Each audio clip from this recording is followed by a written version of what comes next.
Good morning বন্ধুরা, মাই happy ফ্যামিলিতে তোমাদের সবাইকে অনেক অনেক স্বাগত জানাই। সকালবেলায় ভিডিওটা শুরু করলাম আর ওরা এখন উঠেছে। আর আজকে যেহেতু 25শে ডিসেম্বর, উঠে আগে সবাই মিলে কেক খাওয়া হচ্ছে।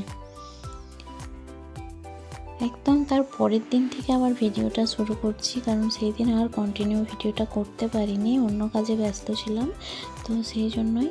আর দেখো, এই যে গাড়িটা দেখছো, এই গাড়িটা হচ্ছে ওর দাদা ওকে দিয়েছে, কালকে গিফট করেছে। তো ওকে মুড়ি খাওয়াবো, সেই জন্য তুলে ভালো করে ব্রাশ করে আবার ও লেপের তলায় ওইখানে ঢুকে গেল, ওইখানে বসে আছে। আর আমি ওর জন্য মুড়ি নিয়ে যাব।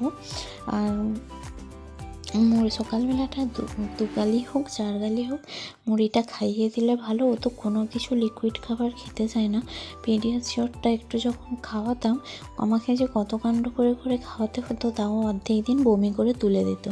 তো সেই জন্য আর ওকে কোনো খাবার, ওই সব খাবার হরলিক্স বলো বর্নভিটা বলো, ওই জিনিসগুলো খেতে পছন্দ করে না। তো সেই জন্য ওই সব আর ওকে দিইও না, থাক।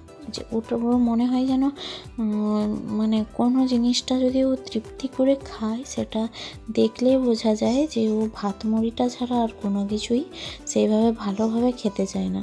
তো ওর ভাত মুড়িটাই ভালো খাবার। তো সেই জন্যই আমি ওকে আর কোনো ওই সব কিছু খাইনি। তো ভাত মুড়িটাই পেট ভরে খাও, তাহলেই যথেষ্ট, যেটা পছন্দ করে। এখন এই যে খাইয়ে দেবো। এই যে সকালবেলা উঠে ওই 4 থেকে 5-6 গাল এরকম খায়। তো সকালবেলা ওইটুকুই মুড়ি হলেও যথেষ্ট। ওই বিস্কুট খাবার থেকে তো ভালো অনেকটা।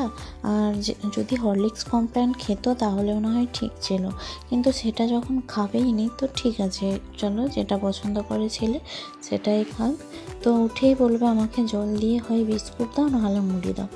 তার বেশি তুমি আর কোনো কিছু ওকে একটু খাওয়াতে পারবে না, তাহলে কি খাওয়াবো ওকে বলো। এই যে মুড়িটা যেমন এখন কত শান্তশিষ্টভাবে খেয়ে নিচ্ছে। তাকে দিয়ে আসলাম সেন্টারে, আর তারপর পুজোটা সেরে নিলাম। তার আগে আজকে পুজো হয়নি, আজকে তাকে দিয়ে এসে তারপর পুজো করলাম। আর গাছের ফুলগুলো কত সুন্দর ফুটছে। এটা এখনও ফুটেনি, মানে এই অর্ধেকটা ফুটেছে, দেখতে কিন্তু এটাও ভালো লাগছে, খুব খারাপ লাগেনি। আর অনেকগুলো কুঁড়ি এসছে। আর গাঁদা ফুল, শীতকাল মানে ফুলের বাহার চারদিকে। তো নানান রকম ফুল, একদম মানে দেখতে এত সুন্দর লাগবে, লাগানো আর যত্ন করা, তাহলেই ব্যাস বাগান ভরে যাবে ফুলেতে। অনেক কেচেছি, এই যে দেখতে পাচ্ছ একটা বড় বালতির 1 বালতি কেচেছি, অনেক অনেক একদম। তো সেগুলো এখন মিলতে হবে, কারণ রোদের খুব একটা জোর নেই যা দেখতে পাচ্ছি। আর যত তাড়াতাড়ি মিলতে পারবো, যদি তবুও অর্ধেকটা করে শুকনো হয়, তাও এসে জড়ো করে রাখা যাবে। কিন্তু যদি একদমই না শুকনো হয়, তো সেটা তো বেশি মানে কষ্টের। সেটাকে নিয়ে যে আবার এত কিছু নিয়ে আমি কোথায় মিলবো গিয়ে, শাড়িগুলো অন্তত শুকাবে। তো রোদ একদম নেই, শীতকালে কি আর রোদ না হলে ভালো লাগে? আর যেই সময় যেটা দরকার সেই সময় সেটা তো পাওয়া যায় না, সেটা তো সবাই জানে। বাজার গেছিলাম একবার, তো ওর স্কুলের ড্রেসের মাপ দিয়ে আসলাম আর দর্জি দোকানে। আর হচ্ছে যে বললো 1 সপ্তাহ পরে দিবে। আর ওদের 2 ভাইয়ের জন্য 2টো লেস কিনে আনলাম। আর কিনে আনলাম ওর স্কুলের প্যান্ট, এই যে গেঞ্জি প্যান্ট নীল কালারের, এটা দেখাচ্ছে কালো, না নীল লাগছে যদিও। 2টো প্যান্ট নিয়েছি, একটা সোয়েটার নিয়েছি, আর নীল টুপি ওর আছে, তো সেই জন্য টুপিটা নিয়ে ড্রেস আর প্যান্ট পরাতে দিয়ে এসেছি। প্যান্টটা যে পরাতে দিয়েছি হাফ প্যান্ট, কারণ মানে গ্রীষ্মকালে তো হাফ প্যান্টই পরবে, আর শীতকালে ওর জন্য এই 2টো প্যান্ট। এখন মাত্র 7টা বই দিয়েছে, মাত্র, বুঝলে তো। এখনও 3টে বই বাকি আছে, ভাবো তাহলে কটা বই, কখন পড়বে ছেলে, কখন আমি পড়াবো, কখন আমি বাকি কাজ করব। আর বাজার থেকে একদম ওলকপি কিনে আনলাম, বিরাট আমার ফেভারিট। আর চা ফুরিয়ে গেছিলো, তো একটা চায়ের প্যাকেটও নিয়ে চলে আসলাম। সন্ধ্যাবেলায় আলু ভাজা করবো, মুড়ি খাবার। তো একটু তেল ছিল কড়ায়, আগের বেসন করেছিলাম সকালবেলায়, তো সেই তেলটা দিয়ে দিলাম।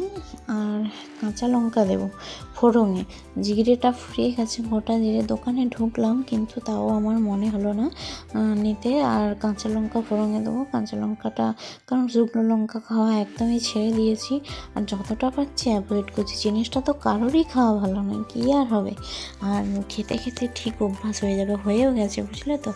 আর বড় ছেলে আর আগের মতো অতটা চেঁচামেচি করেনি, তো সেই জন্যই কাঁচা লঙ্কা বেশ কয়েকটা দিয়ে দিয়েছি।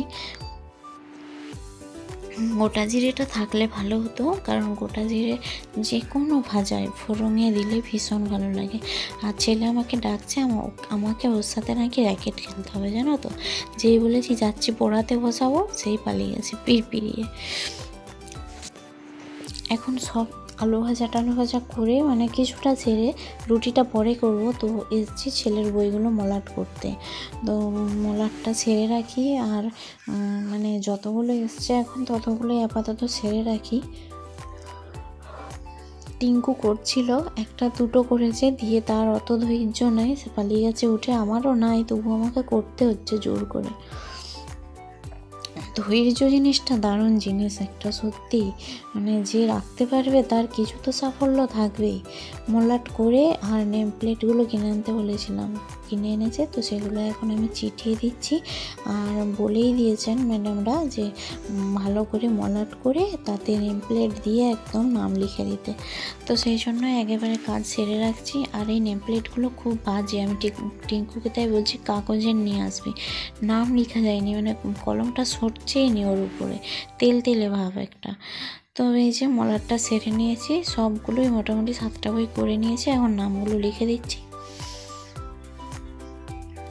একটু পড়াচ্ছিলাম ওইগুলো করে, তারপর 8:30 বেজেই গেল, আমি রুটি করতে উঠবো। আর ও বলছে মা একটু খেলো। তো বসে বসে একটু এই যে ছুঁড়ে খেলছি। এখন ওই কোকটা নতুন ওকে কিনে দিতে হলো, তো সেই জন্য ওইটা নিয়ে এখন খুব মেতেছে। কিছুদিন যাক, তারপর ও কোথায় গড়াগড়ি খাবে তার কোনো ঠিক থাকবে না। রাতের খাবার এই যে আমাদের আলু ভাজা মুড়ি, ছেলেও বললো মুড়ি খাবো। আর এই যে একে এখন তো ফোন তো দিতেই হবে, নাহলে এক টুকরো খাবারও ওর মুখে যাবে না। আর ওকে একটা রুটি খাওয়াবো। আর ও তোমাদের দাদাভাইয়ের সামনে যতগুলো মিষ্টি আছে ভাবো না যেন তোমরা তোমাদের দাদাভাই অতগুলো খাবে, ওখান থেকে একটাই নেবে, ফ্রিজে রেখে দেবো, সেই জন্য সবই ধরে দিয়েছি।